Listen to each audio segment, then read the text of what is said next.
You are listening live to the Xtreme Movie Show Sci-Fi Special Edition, right before Top 10 Tuesday. I'm your host, Rob, and guest hosting with me tonight is Doctor. Good evening, Doctor. How's it going?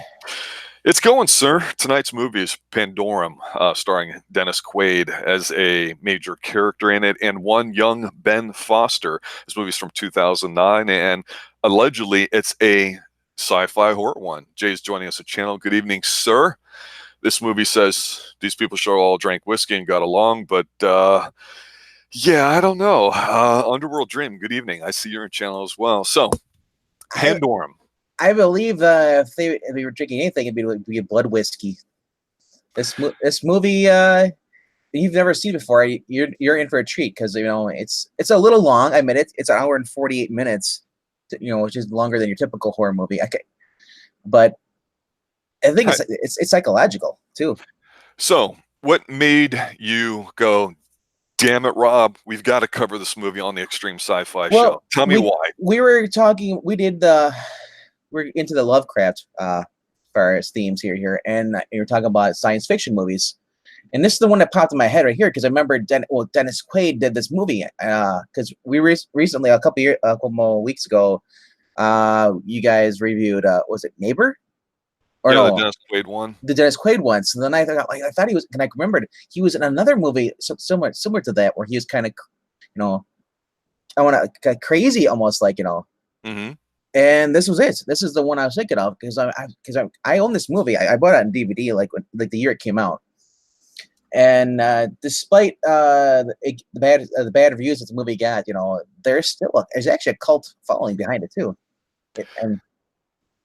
Yeah, and I think that when we were actually debuted the Xtreme Sci-Fi Show the other night, when we debuted it with Mr. Charlton Heston and the Omega Man, since we were on a space vampire kicks with that and a review of Life Force, I thought this was a pretty good follow-up to it, Pandorum from, I believe, 2009. Now, this is a European film. I had never heard of it, honestly, so I had to dig deep into the archives down here beneath the Pine Hills Palace and the Command and Control Center. And I was able to find a copy of it. And I sat through and I watched it. And here's my take, because I think we're going to disagree on it. To me, this is not a science fiction film. This should be a horror film, and it kind of is and not. There's a lot going on. It's a bit ambitious.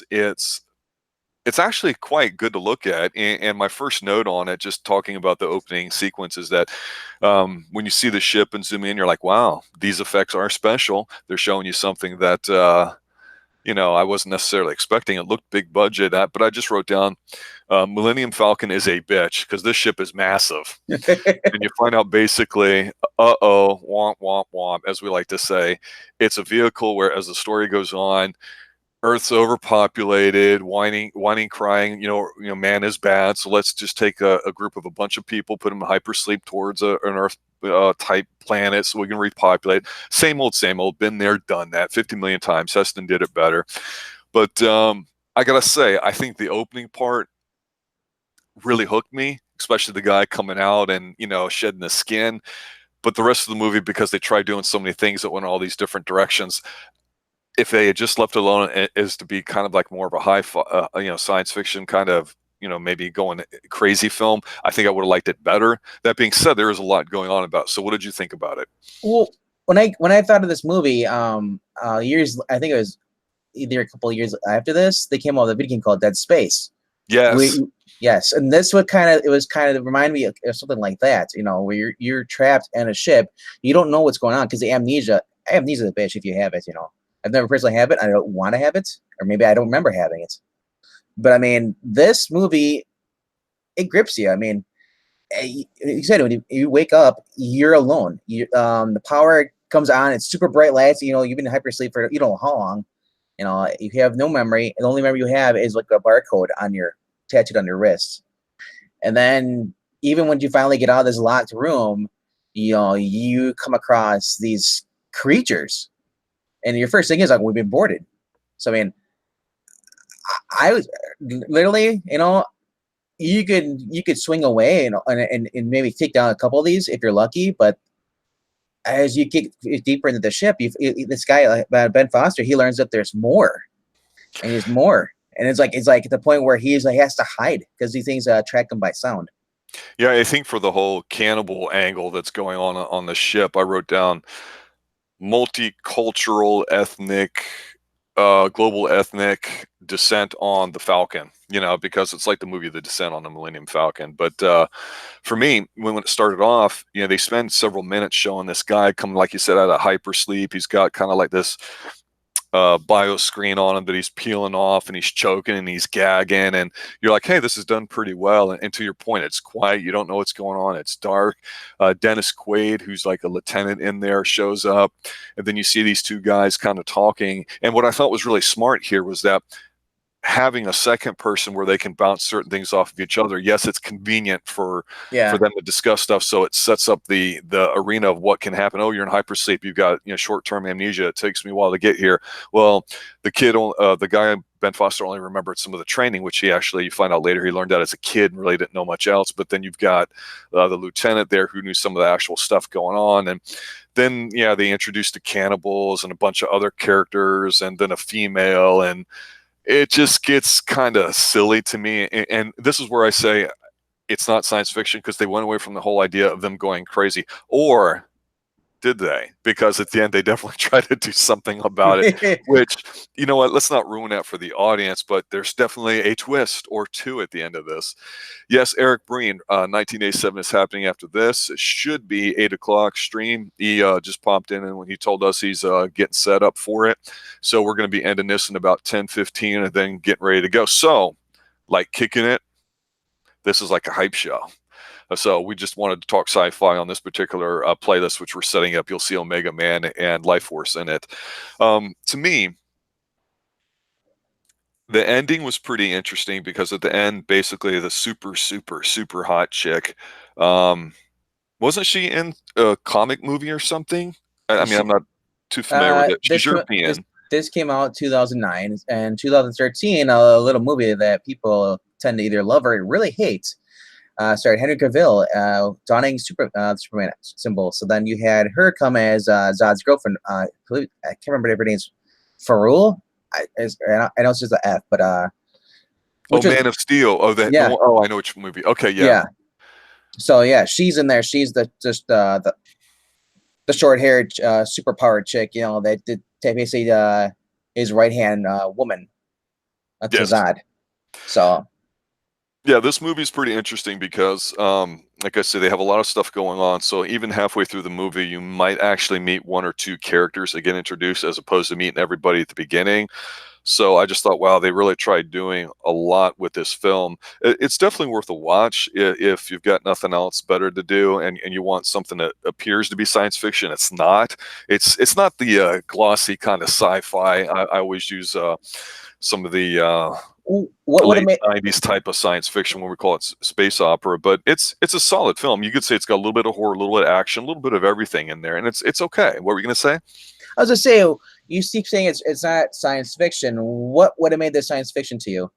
Well, here's the thing, that they of course put in there, you know, the Malthusian type of setup, which basically there was this idea after World War II that the Earth only has so many resources, there's too many people, therefore we're going to run into some crisis. And this is kind of where a big part of the environmentalism movement really got big in the 50s, 60s, 70s. And there's a few like books and stuff out there and all that, but you definitely see the setup in movies like Soylent Green and a lot of the science fiction books and Renaissance in the 60s and 70s. If you're into that, not a lot of people are, but the idea with science fiction to me is you take an idea, you see how it affects you in humankind, and it's more of like a social kind of thing. So to me, this would have been a bit more if they just stopped when had the two guys and they explored the whole, what does hyperspace do to you as a person, and how does it change, you know, say the social dynamics of what's going on.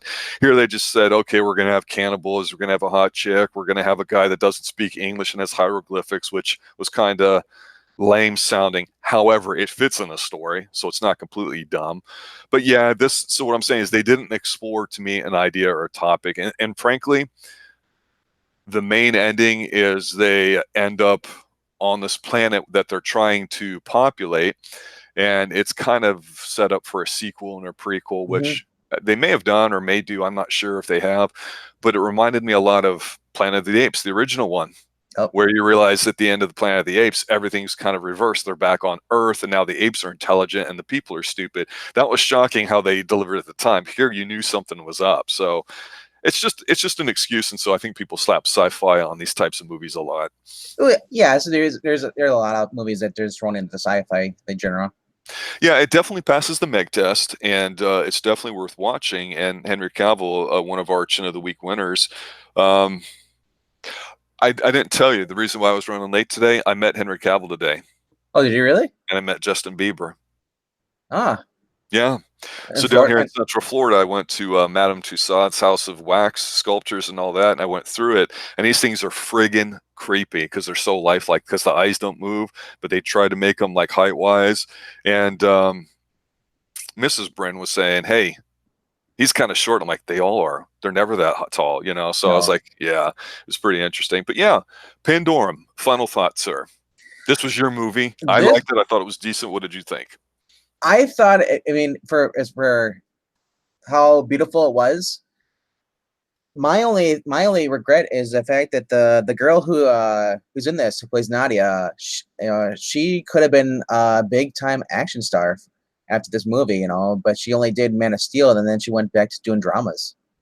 I mean, you look at her in this movie, she's going around like almost like a cannibalistic version of Black Widow, not cannibalistic, but I mean like Yeah. Shira mixed in with that, where she's been surviving by herself, and she's just a botanist. Yes. So, I She's mean, smoking hot though. oh yes, She's got this European, German, Irish kind of yep. thing working for her too. So But Christy Miller's asking in channel about the Meg test. Do you remember the Meg test, sir? the Meg test, I believe you really hate the Megs. I mean, if it's better than what the Meg test, I would say the Meg test, to me personally, I don't know what it is to you. The Meg test is basically you go to see a movie, you think it's gonna be great, and then it turns out to be a flop. It's $100 million movie, whatever the budget was. It has all the action stars. It has the Chinese action stars. It's got a killer shark. It's got everything that's supposed to be a great movie. It's got a puppy that doesn't die and it's swimming in the ocean. It's got all this stuff, and absolutely nothing happens. It's a friggin' total turd. Is an excuse. Yep. It's like a 30-minute long infomercial where you realize, hey, there's zero content in this. So I really offended me because I actually said, all right, I'll go see the Meg, and I was bamboozled. They got me. They won't get me again. So anything that's mildly acceptable, worth watching, that we would recommend to you, that's the Meg test too. So Pandorum, even though I'm saying it's not really hardcore science fiction per se, it's got a little bit of action in it, and the action's okay. It looks very good. So sometimes visually we can just watch a movie. There's an adult intensity to it. I think the two actors, Dennis Quaid and Ben Foster, I think they're really good. Ben Foster is one of Hollywood's best kept secrets. He's joined us, sir. Good evening. Hey, he's one of those actors that never give a bad performance, even in crap films that he did. Like there was a teen comedy called Get Her or Get the Girl, Get Him Out, something like that. Mm-hmm. In the 2000s, he's always one of the best parts of any movie he's in. 3:10 to Yuma, as a matter of fact, with Christian Bale and Australian fat guy actor Russell Crowe. Russell Crowe, yeah. Russell Crowe's a man. Yeah, well, yeah, and yet Ben Foster outacts him constantly. Yep. Constantly outacts the lead. So yeah, he really does carry this movie, and you barely get to see him in a lead role. So this was a little bit of a treat on that side as well. Yeah. As I was telling Rob, Ben Foster, this year, 2009, in this couple of years, he was exploding as far as an actor, rising up. We found him in Hostage. We found him in this movie. Then he went on to be a mechanic. Yeah. Oh, yeah. And he's creepy as hell in Hostage. That's one of my favorite Bruce Willis movies, and he does a lot to carry that. Yeah. But I don't know how much you heard there. So, do you have any particular thoughts you wanted to share, E? Yeah, I don't know what you guys talked about because we did not spoil the ending. No. Okay, well, that's good because I started watching this again. I haven't seen it since 2009. It's one of these films that I liked. Gail didn't, so we never really revisited it. But watching it again, I'm very appreciative of the use of shadows in this. Yep. That's one of those things that they don't really. A bad cinematographer screws up because it's too dark or it's or even though it's shadowy, it's more like a blue what do you call it, film over the lens, so it's really very well lit, but they want to make it look dark. This managed to create an ambiance by having one light source. Yes. Like it might be off to the side or it might be overhead, but it always only used whatever that one light source in any given room was. And I really appreciated that, because they then played with it and made sure that there wasn't, that they used that for the scares. And surprisingly enough, there was not a lot of jump scares in this. Correct. Which I'm so grateful for, because I really do hate jump scares. They take away from the real tension of the movie, because they train the viewer to be on edge. And I think ultimately jump scares kill any horror film. If they're, you could use them sparingly and it works, but some horror films just use them over and over. So you don't trust the director anymore. This, I think, used it very well. And to follow up on that point there, as we're finishing up here, the way they filmed it, you're right. You don't see, like, when you see somebody's eyes, you don't see the one main light and then the two side lights you can tell that they're lighting the scene with or whatever. That's always distracting to me. What would have made this movie even more terrifying, however, since you're bringing in the technical aspect of the film, is two of my favorite words of all time: lens flare. If they had that in here, I would have just shit my pants, because I'd have been like, oh my God, it's like an 80s film. That's Steven Spielberg right there, by the way. Oh, no. He who shall not be named. Lens flare is, now it's J.J. Abrams, but Steven Spielberg had whatever light source going right at the camera. Like somebody will be holding a flashlight or something like that, and they'll just shine it right into the camera, and that was his thing. Yeah, I think that for me, I have a tendency to give a pass to movies that, even if the execution isn't well, they're attempting to do stuff and it seems earnest. They're not slapping a bunch of things together. Here, I felt there was a bit too much going on, but I felt it was genuine. To me, it's hard to explain unless you watch the film, because they try to tie it all together at the end. So I definitely give a bit more of a pass to a movie that attempts to do that, because this could have been just a humdrum, stupid, dumb action thing that takes place in space. I think the quote you missed was the way I described it in one sentence. It was globally multicultural descent on the Millennium Falcon, because I saw it. I think would have made this movie better if instead of having the non-lethal rounds that the guy gets in the beginning, if they actually would have had actual bullets. Yeah. Well, by having the non-lethals, it makes it that much more tense, because he can't do the damage to himself that the creatures can do to him. Yes. Yeah. So it was pretty interesting. So, Doctor, I know you wanted to cover Pandorum. I'm glad we got a chance to take a look at it. I had never seen it, actually, or heard of it till you mentioned it. So, so I just got done watching before it. Those of you listening, Pandorum, 2009, Dennis Quaid. Decent flick. Not the best, not the worst. You can definitely do worse. Doctor, did you want to say one last thing? I was going to say that Norman Reedus is in this movie. A cleaner Norman Reedus, but you still can't see his face. Yes. Even though he smears grease all over his face, he's cleaner than... Also, I would have to say that, yes, this does pass the Meg test. However, Lion King did not. So, Well, I know that you'll be covering that here soon, just like in a few moments as we finish up tonight and we go set up for the top 10 Tuesdays. I believe the year is 1987. Yeah, tonight's 1987. So I'm looking forward to that. Doctor? One last thing I want to say.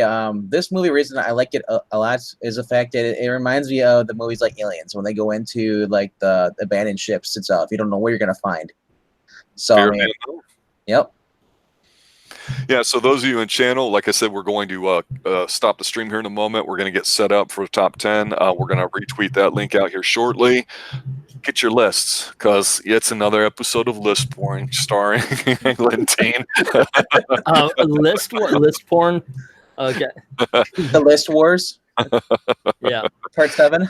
Yeah, 1987 top 10. Yeah, but this is the third entry, I believe, in the Xtreme Sci-Fi show. So we don't have a specific date or time for it yet. We're working on figuring these things out. but we definitely like to have the science fiction thing. So as you guys have sci-fi interests that you want, let us know. Either tweet us, mention it to us offline, put it down there in the comments, get some of your reviews. If you think something was good or bad about this film that we didn't cover, put that down in there, because the lens that you guys look at it, we like to take into account as we're watching films too, because we can give you our opinion all I want, but we like to share yours as well too. So for the Doctor, for Mr. E, Mr. List Porn himself, the lover of lists, the curator of comics, the semi-shadow band singer, and myself, Rob, have a good night. And as always, guys, stay extreme. Stay extreme. Okay, Extreme. Extreme. Good night, all.